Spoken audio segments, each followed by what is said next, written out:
안녕하세요. 공인중개사 시험을 과목별로 총 정리해보는 시간입니다. 시니어를 위한 공인중개사 마스터입니다. 공인중개사 시험에 합격한 분들의 말에 따르면요, 이 첫 단추를 잘 꿰어야 한다는 옛말이 이 공인중개사 시험에도 적용이 된다고 합니다.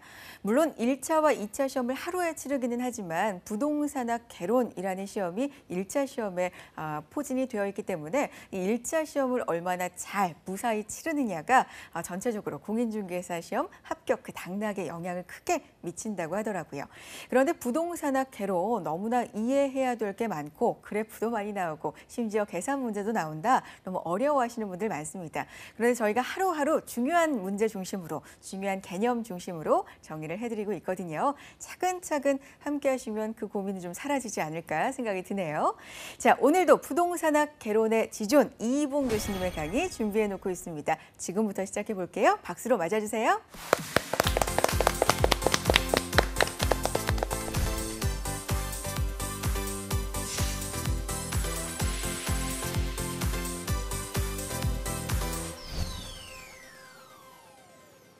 안녕하십니까. 부동산 학개론의 이희봉입니다. 우리 지난 시간에 수요와 공급의 균형 가격까지 배웠어요.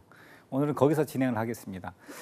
균형 가격은 뭔가요? 수요와 공급이 만나는 점에서 시장에서 가격이 형성되는 과정이 균형 가격이라고 말씀드렸습니다. 그래서 Q0에서 지금 그 P0까지 가격이 P0로 픽스되는 그런 과정이 보이게 되는데, 만약에 Q1의 지점에서 본다면 초과 수요가 발생하고 있는 거고, 여기 P1 지점에서 본다면 초과 공급이 발생한다, 이렇게 얘기를 했는데, 다소 어려운 개념일 수는 있지만 이 초과 공급인 상태는 초과 수요, 즉 말하자면 균형점까지 가격이 내려가야 된다는 걸 의미하고, 초과 수요인 상태는 조금 더 가격을 더 줘야 된다는 걸 의미한다, 이렇게 이해를 하시면 되겠습니다. 이 내용을 바탕으로 해서 이제 시장을 보셔야 되는데, 시장의 공급이 어떤 식으로 일어나느냐라는 것이죠. 그래서 시장의 수요가 증가하고 수요 증가가 공급 증가보다 이제 큰 경우를 보겠습니다. 그 다음에 또 하나는 수요 증가가 공급 증가보다 작은 경우, 또 수요 증가와 공급 증가가 같은 경우, 세 가지를 본다면은 시장의 수요가 증가하면은 가격은 오를까요, 내릴까요? 예, 당연히 상승하도록 되어 있습니다. 균형 가격은 상승한다. 이런 시험 문제가 나오면 심쿵할 필요가 없습니다. 그냥 보시다시피 상식적인 거를 이해를 하시면 돼요. 그다음에 수요 공급이 증가하고 수요가 감소한다면은 하락하게 될 것이다. 그렇지만 균형 수급량은 변하지 않더라, 이렇게 된다는 얘기고요. 자, 수요가 증가하고 공급이 감소하는 부분을 보겠습니다. 사려는 사람이 많겠다. 근데 시험장에 가면 사려는 사람이 많겠다, 이렇게 이해가 안 되죠. 그렇기 때문에 이 용어를 자꾸 머릿속에 익숙해져야 됩니다. 수요가 증가하고 공급이 감소하고 있대요. 그럼 가격은 무조건 상승합니다. 수요가 증가하고 공급이 감소하게 되면은 어떤 경우에도 가격은 상승할 수밖에 없다라는 이해를 하시면 될 것 같아요. 이것이 지금 우리가 부동산 시장에서 나타난 흔히 볼 수 있는 현상입니다. 자, 공급은 뭐 서울이라는 지역이 정해져 있기 때문에 공급이 잘 늘어나나요, 안 늘어나나요? 사겠다는 사람만 자꾸 늘어나게 되죠. 그렇기 때문에 수요가 증가하고 공급이 감소하는 현상이 감소하든 아니면 조금 늘어나든 어찌 되었든 간에 결론적으로 서울 시내 가격은 상승하는 효과로 이렇게 나타나게 되었다라는 부분이 이제 이런 부분을 이해를 하시면 될 것 같아요. 그래서 여기에서 지금 설명드리고 있는 내용들은 상식적인 선에서 크게 벗어나지 않기 때문에 쭉 하나씩 읽어보면서 머릿속으로 이게 왜 그런지 이해를 하고 넘어가셔야 돼요. 그래서 저거를 암기를 해서 시험을 응대를 한다는 것은 상당히 어리석은 일이고, 또 응대를 할 수가 없습니다. 또 이렇게 이해를 하시는 것만으로 충분하시다는 얘기죠. 자, 여기서 그래프를 한번 볼게요. 이게 이제 공급 곡선이 이렇게 일직선이 돼 있습니다.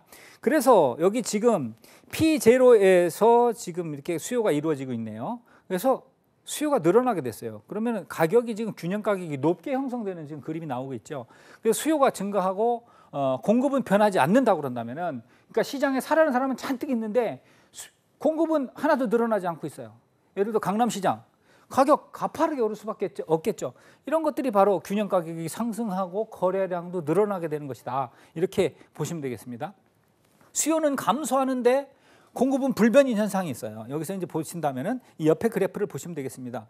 자, 수요는 이렇게 감소를 했어요. 이쪽으로 D1에서 D0에서 D1으로 수요가 감소를 해서 안으로 들어가게 됐습니다. 그렇게 되면은 가격이 하락하고 균형 거래량은 감소하게 된다, 이렇게 이해를 하시면 되겠습니다. 이것도 역시 그래프 형태로 시험에 나왔던 적이 몇 번이 있었는데 안쪽으로 들어가면 감소되는 거고 바깥으로 가게 되면 증가하게 되는 거라는 측면에서 봤을 때 그냥 우리가 상식적인 수준에서도 충분히 풀 수 있는 문제다. 또는 여러분 시험장에 가면 그림을 그리세요. 그림을 수요가 증가한다 그러면 X 표시 친 다음에 점을 기준으로 해가지고 수요 곡선을 우측으로 하나 그려보는 겁니다. 그러면 가격이 위에 있나 밑에 있나 보면 그림으로 나타나게 되겠죠. 여기 자 수요가 증가한다고 하는 그림을 그려보면은 가격은 당연히 오르도록 되어 있잖아요. 그래프만 가지고도 문제를 풀 수가 있다. 그런 내용입니다. 자 여기서 나오는 뭐 수요 공급 불변이니 뭐 수요 감소 공급 불변이는 제가 설명드린 원리만 깨우친다면은 너무 쉽게 문제를 풀 수가 있는 것이다라는 것을 설명을 드리겠습니다. 자 여기서 또 똑같은 내용이 계속 반복적으로 나오게 되네요. 자 그럼 수요가 불변인데 공급만 증가하는 걸 한번 볼게요. 여기서 보면은 수요는 D 곡선이 이렇게 불변입니다. 근데 공급만 늘어났어요.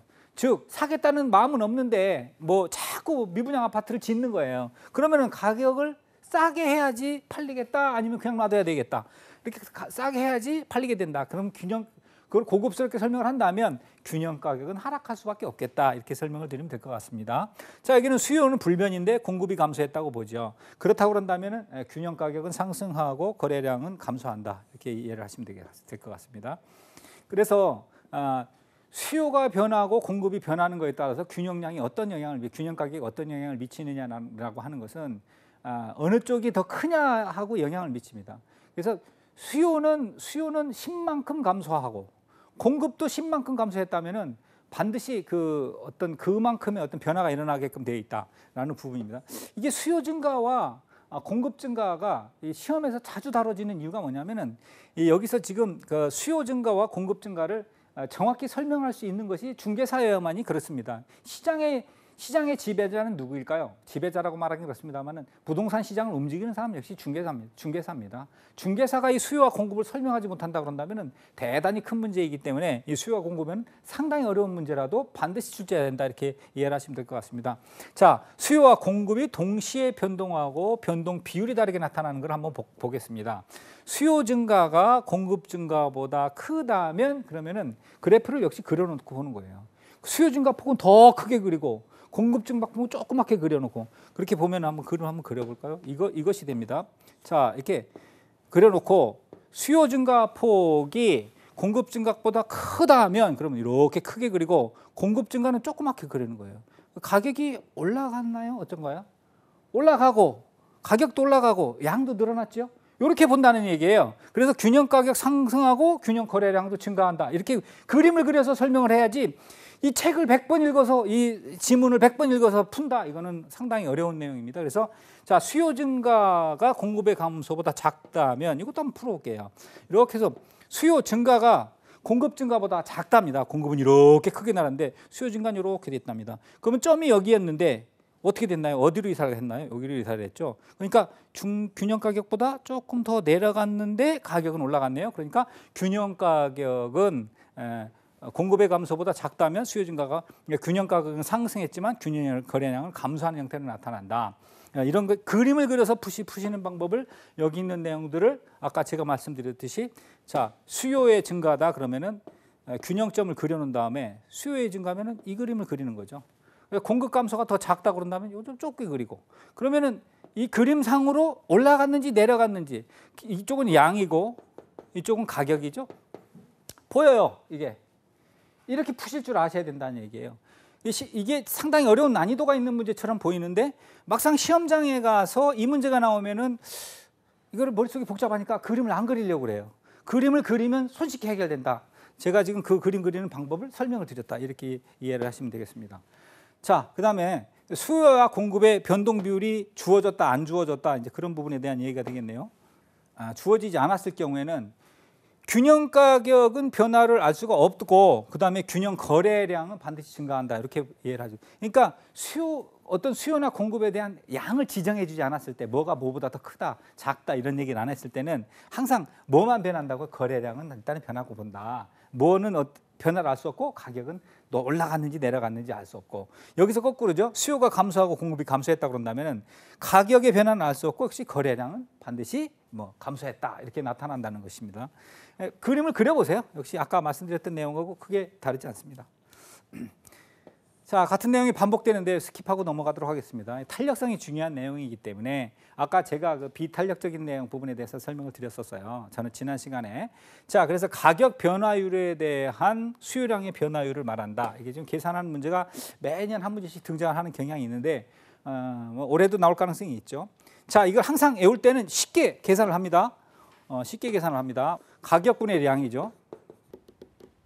가격분의 량인데 이거는 뭐다? 변화율이더라. 그래서 만약에 여기서 본다면은 원래 가격이 얼마인데 가격이 얼마를 변동했더라. 이건 예입니다. 예를 들어서 원래 가격이 10원인데 12원으로 올랐다 그런다면은 10원인데 얼마가 올랐나요? 변동분만 적으라 그러니까 여기다 2 이렇게 적어야 돼요. 그랬더니 여기 가격은 어떻게 됐다고? 여기 그러니까 양은 어떻게 됐다고요? 본래는 10개였는데 2개 늘어났다. 이렇게 2 이렇게 적어야 된다고. 왜 그래? 왜 그러니까? 양의 변동분이잖아요. 변화된 만큼만 적으라는 얘기예요. 그래서 가격분의 량인데 변동분만 적어라. 이거 풀면 쉽게 풀립니다. 이거 자 그렇게 이해를 하시면 될 것 같고. 자 이런 문제는 제가 보기에는 그 계산 문제가 매년 등장을 하더라도 이렇게 두려워하지 말고 도전을 해보실 필요가 있는 문제입니다.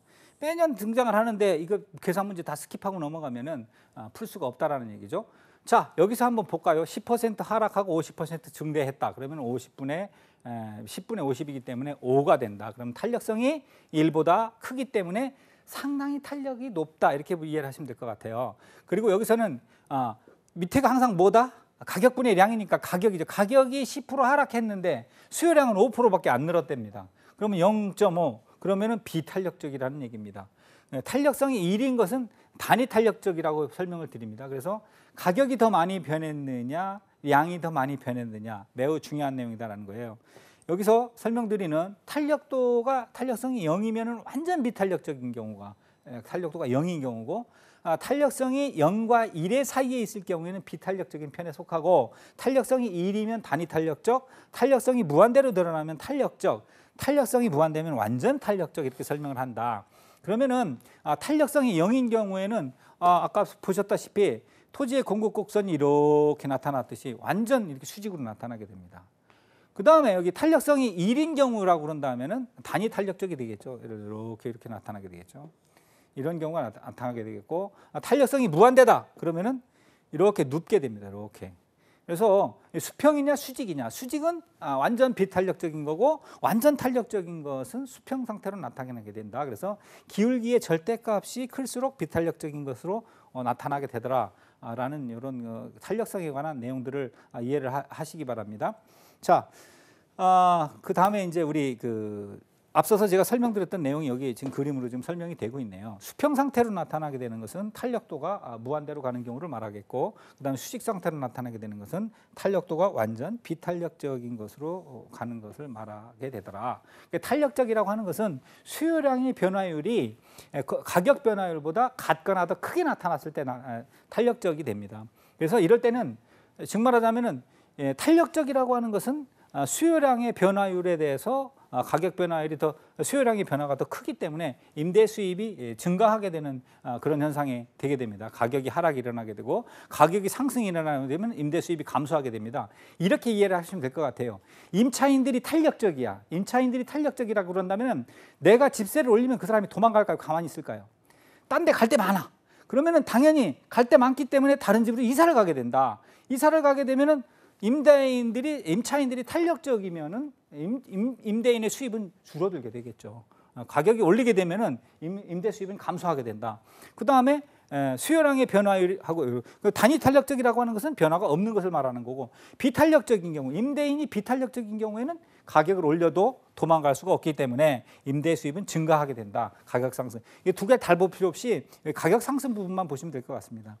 수요의 탄력성에 영향을 주는 여러 가지 요인들이 있는데, 자, 대체재가 많을수록 탄력성이 크다라는 것은 무슨 얘기냐면은, 자, 이 집에서 튀어나가면은 다른 집 학고방도 빌릴 수 있고 저기 점포도 빌릴 수 있고 들어갈 만한 집이 많다고 가정을 해보죠. 그런 사람은 말 한마디 잘못하면 나가버리겠죠. 그런 경우 탄력적이라고 말했어요. 대체재가 많다 이런 뜻입니다. 그래서 적을수록 갈 데가 없어. 대체재가 없다면은 반드시 그 집에 있을 수밖에 없게 되겠죠. 그럴 때는 탄력성이 낮다 이렇게 보시면 될 것 같습니다. 따라서 부동산 시장의 수요는 비탄력적이고 임대료가 상승한다면은 임차인들은 전체 부동산 지출 중에서 부동산 지출하는 금액이 상대적으로 점점점 많아지게 되더라.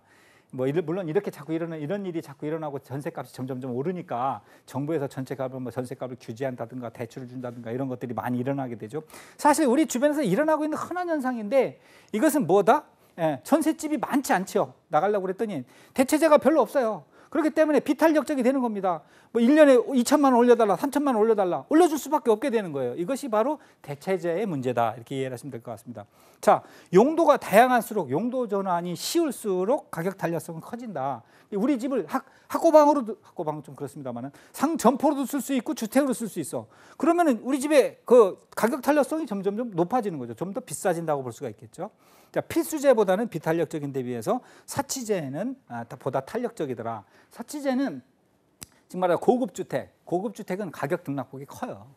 그러나 역전에 있는 그 필수재들 있잖아요. 예컨대 작은 아파트, 작은 평수 아파트 이런 거는 가격 변화폭이 거의 없습니다. 그런 것들만 보더라도 여기 지금 필수재와 그다음에 사치재의 차이점을 알아볼 수가 있겠고, 기간이 길어질수록 대체재가 많이 만들어져서 보다 탄력적이 되더라. 기간이 짧으면은 비탄력적이 되더라. 이런 내용이죠. 기간이 길어지면 어떤 차이가 있나요? 다른 집 알아볼 시간이 좀 더 늘어나게 되겠죠. 그렇기 때문에 점점점 탄력적으로 바뀌더라. 이런 내용입니다. 자, 이거 반대 개념의 이제 공급 탄력성을 보도록 할게요. 공급 탄력성은 아까 설명드렸던 내용하고 크게 다르지 않습니다. 항상 탄력도를 계산할 때는 밑에가 뭐다? 가격이다. 가격분의 위에가 뭐다? 양이다. 양인데 뭐만 적어라? 변동한 양만 적어라. 그 다음에 원래 공급량의 변동한 양만 적어라. 예를 들자면 시장에 10,000채가 있었는데 2,000채 늘어났다면 2,000채 늘어난 내용만 적으라는 뜻입니다. 여기도 마찬가지죠. 가격이 1억 원이었는데 2천만 원 늘어났다고 하면 여기다 2천이라고만 적으라는 얘기예요. 이렇게 계산을 하면 되는 거예요. 계산 푸는 과정은 나중에 연습을 한번 해보시기 바랍니다. 생각보다 쉽게 풀 수 있다. 이거를 굳이 외워서 박박해서 가격량의 변동분이 어떻고 이렇게 갈 필요는 없더라. 이렇게 좀 쉽게 할 수 있는 방법론적인 것도 있더라. 이런 말씀을 드립니다. 자, 탄력성의 크기를 한번 보겠습니다. 공급의 탄력성은 탄력성이 0이라고 그런다면 완전 비탄력적이고 공급 곡선은 수직이 되더라. 아까 말씀드렸습니다. 토지의 공급 곡선이 탄력성이 0이 되는 그런 경우고, 그 다음에 1과 0 사이에 있으면 비탄력적, 이때는 기울기는 크게 나타나고 이렇더라. 탄력성이 1과 같을 때는 단위 탄력적이다. 그 다음에 탄력성은 기울기가 이제 무한대에 가까울수록 기울기가 완만해지더라. 내용이 같은 내용이기 때문에 또 그런 내용하고 비교를 해서 보시면 될 것 같습니다. 자, 공급의 탄력성에 영향을 미치는 요인은 좀 알아볼 필요가 있어요. 그래서 단기에는 항상 비탄력적이고 장기에는 그만큼 공급에 대해서는 시간을 많이 주면은 시장에 그만큼 공급자들이 늘어나게끔 되어 있습니다. 그럴 때는 탄력적으로 변한다. 또는 생산에 소요되는 긴 시간, 이런 것들이 긴 재화일수록 예를 들자면 비탄력적이 되는 거죠. 주택 같은 경우에는 한번 공급하려면 어떻습니까? 아파트 10,000채가 있는 단지를 건설하려면 5년 걸리죠. 그렇기 때문에 어느 지역에 주택 수요를 느닷없이 증가시킬 수 없는 그런 것들이 있습니다. 용도 전환이 용이할수록 탄력적이고 다양할수록 탄력적이 되고, 그다음에 신규 주택은 항상 비탄력적이고, 신규 주택은 시장에 나올 때 시간이 많이 걸리죠. 보통 아무리 요즘 건축 기술이 아무리 발달해도 6개월은 줘야 빌라라도 한 채 짓고 이렇습니다. 그 재고 주택은 항상 탄력적입니다. 재고 주택이라고 하는 건 우리가 살고 있던 집을 재고 주택이라고 합니다. 그렇게 되는 것이 있다. 그다음에 이제 중요한 쟁점 중에 하나가 수요의 소득 탄력성입니다. 이거는 논리를 이렇게 이해하시면 될 것 같아요. 사람이 소득이 늘어나면 어떻습니까? 뭔가를 좀 더 소비하려고 하는 현상이 일어나겠죠. 호주머니 돈이 늘어났는데 집 한 채 더 사고 싶지 않을까요? 이런 관점에서 이해를 하시면 돼요. 그래서 수요의 탄력도는 소득의 변화 비율분의 수요량의 변화 비율이다. 이렇게 소득에 대한 탄력도를 이렇게 계산한다 이거예요. 그래서 그 사람이 예를 들어서 1년에 연봉이 1억 원이었던 사람이 3억 원으로 늘어난다 그런다면은 2억 원이 늘어났기 때문에 2억 원짜리 아파트 한 채 더 살 수 있겠네요.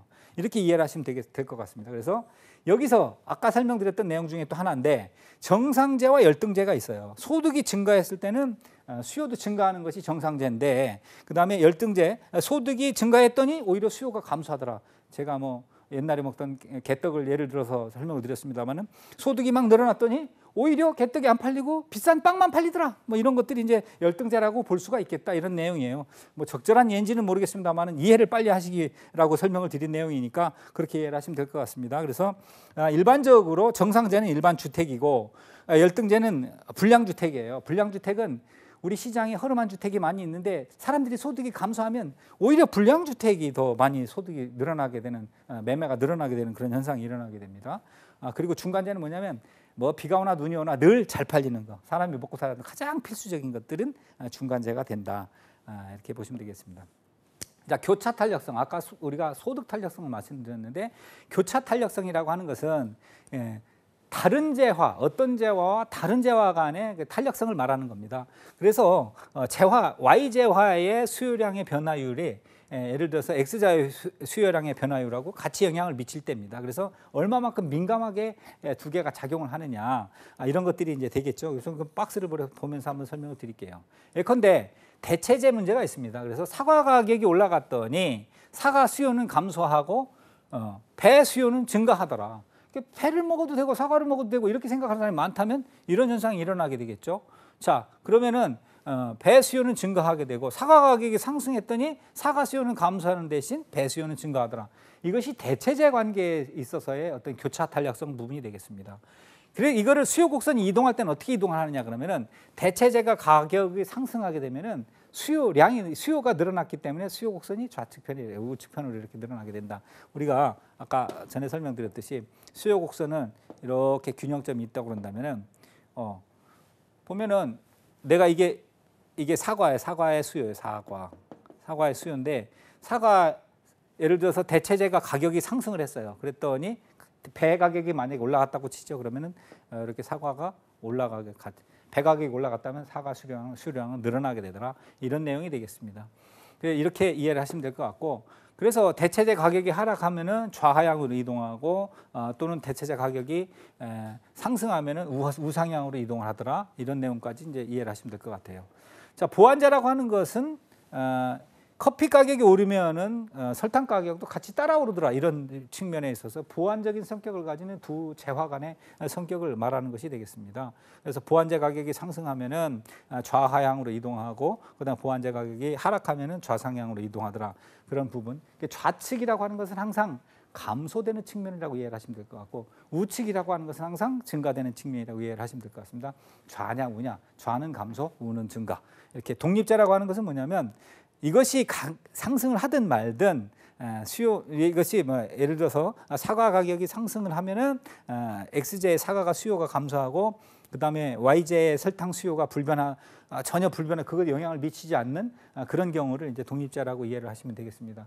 자, 우리가 이 수요의 탄력성 부분에 있어서 살펴봤던 여러 가지 쟁점 중에서 우리가 이제 수요에서는 가장 중요한 것이 수요의 탄력성을 계산하는 방법이 되겠습니다. 탄력도가 얼마냐라고 했을 때는 제가 설명을 드렸죠. 가격분의 양으로 계산한다. 그랬을 때 밑에가 가격의 변동분을 포함을 시켜서 하더라. 변동분이라고 하는 건 무슨 뜻인가요? 변동분이라고 하는 것은 항상 퍼센트로 나타나게 됩니다. 퍼센트로. 100개 중에 뭐 20개가 달라졌다 그러면 20%가 변했다는 뜻이 되는 거고, 그다음에 위에 부분도 마찬가지죠. 양 부분이 뭐 100채였는데 20채가 늘어났다 그러면 또 역시 20%가 변화가 되는 거죠. 그래서 위에 부분은 항상 양, 밑에는 가격분의 양 이렇게 계산을 한다. 그런 부분이었었고, 그다음에 우리가 그 다음번에 알아야 될 것은 어떤 그 탄력도에 영향을 미치는 그런 요인들을 좀 아실 필요가 있을 것 같아요.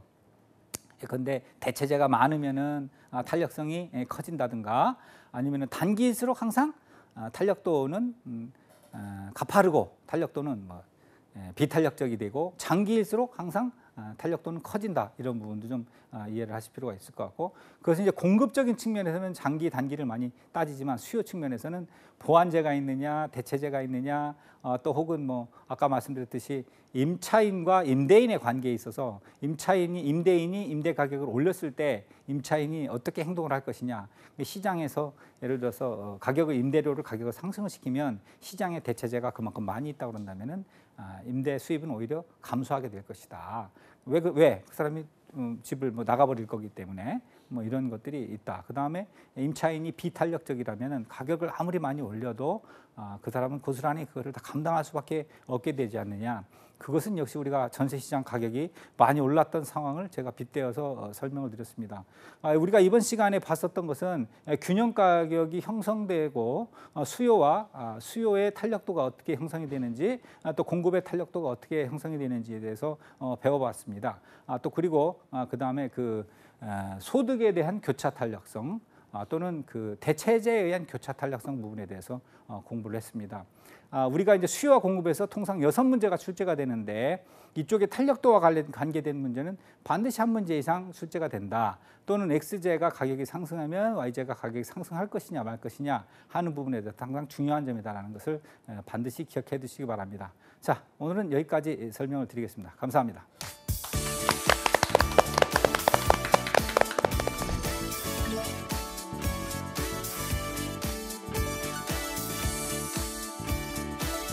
부동산학 개론 이희봉 교수님의 강의 함께 하셨습니다. 강의를 한 회, 두 회 듣다 보니까 처음에는 어렵게만 느껴졌는데 이제는 조금 재미도 있는 것 같습니다.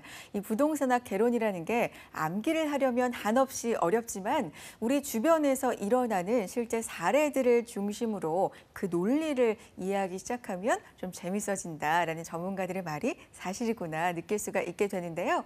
자, 재미를 느끼시는 게 공부의 첫걸음이 아닐까 생각이 들어요. 부담은 좀 더시고 하루하루 저희와 함께 하시면서 개념부터 출제 빈도가 높은 문제순으로 정리해 보셨으면 좋겠습니다. 자, 오늘 강의 놓친 부분이 있거나 다시 듣고 싶으신 분들은요, 복습하실 수 있습니다. 유튜브와 한국직업방송 홈페이지 통해서 복습하시고 다음 강의도 기다려주세요. 다음 이 시간에도 알찬 강의로 인사드리죠. 고맙습니다.